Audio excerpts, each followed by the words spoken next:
아일랜드 하면 나오는 아일랜드 최고의 예술품 기네스. 이 흑맥주인 기네스는 특이하게 양조장을 9,000년간 임대 계약을 했다고도 알려져 있는데요. 오늘은 기네스의 역사를 알아보겠습니다.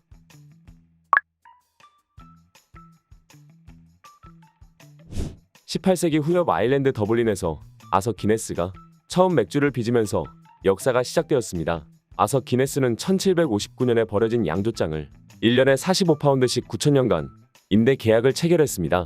그 뒤에 10년간 동네 양조장으로 활동하다가 영국으로 수출을 시작하면서 인기를 얻기 시작했습니다. 앞서 언급한 양조장은 이후의 기네스사에서 완전히 매입했으므로 9,000년 임대 계약은 이젠 의미가 없다고 할 수 있습니다. 이 기네스가 성공한 이유는 맥주 자체의 품질도 매우 뛰어났지만 창업자인 아서 기네스의 가문 영향도 있었는데요. 이는 기네스의 가문이 아일랜드에서 나고 자란 것이 아닌 아일랜드로 이주한 잉글랜드인의 후손이었기 때문에 기네스 맥주 사업을 할 당시에 영국 정부의 지원을 많이 받았기 때문입니다. 하지만 잉글랜드의 후손임에도 불구하고 기네스는 아일랜드를 대표하는 술이 되었습니다.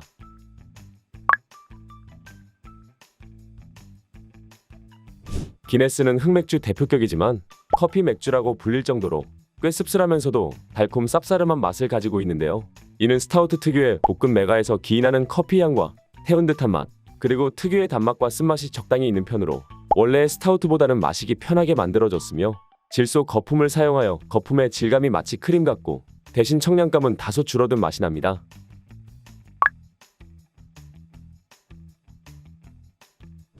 기네스를 마셔본 사람이라면 꼭 한번 생각할 수 있는 캔 안에 달랑거리는 건 뭘까? 인데요. 바로 이 공의 정체는 위젯입니다. 캔 안에 담겨있는 플라스틱 재질의 공 모양의 위젯은 캔을 따는 순간 압력차로 공 안에 질소 가스가 뿜어져 나옴으로써 기네스 특유의 진한 크림 거품을 만들어내기 때문입니다.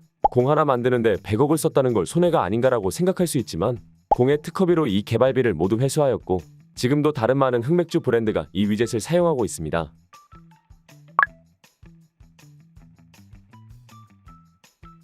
기네스는 캔 그대로 마시게 된다면 기네스를 캔으로 마시는 줄 아는 세상에서 가장 슬픈 사람이라 불리는데요.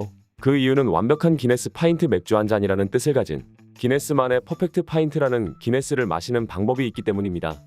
첫 번째, 기네스 전용잔을 45도 기울여 기네스를 4분의 3 정도 채웁니다. 두 번째, 기네스가 4분의 3 정도 올라오면 잔의 각도를 서서히 세웁니다. 세 번째, 테이블에 기네스를 따른 잔을 놓고 119.5초 기다려줍니다. 네 번째, 거품과 맥주가 분리되면 그 위에 남은 기네스를 따라 잔을 채웁니다. 다섯 번째, 크게 들이키고 코로 향을 내뱉은 후 깊게 음미합니다.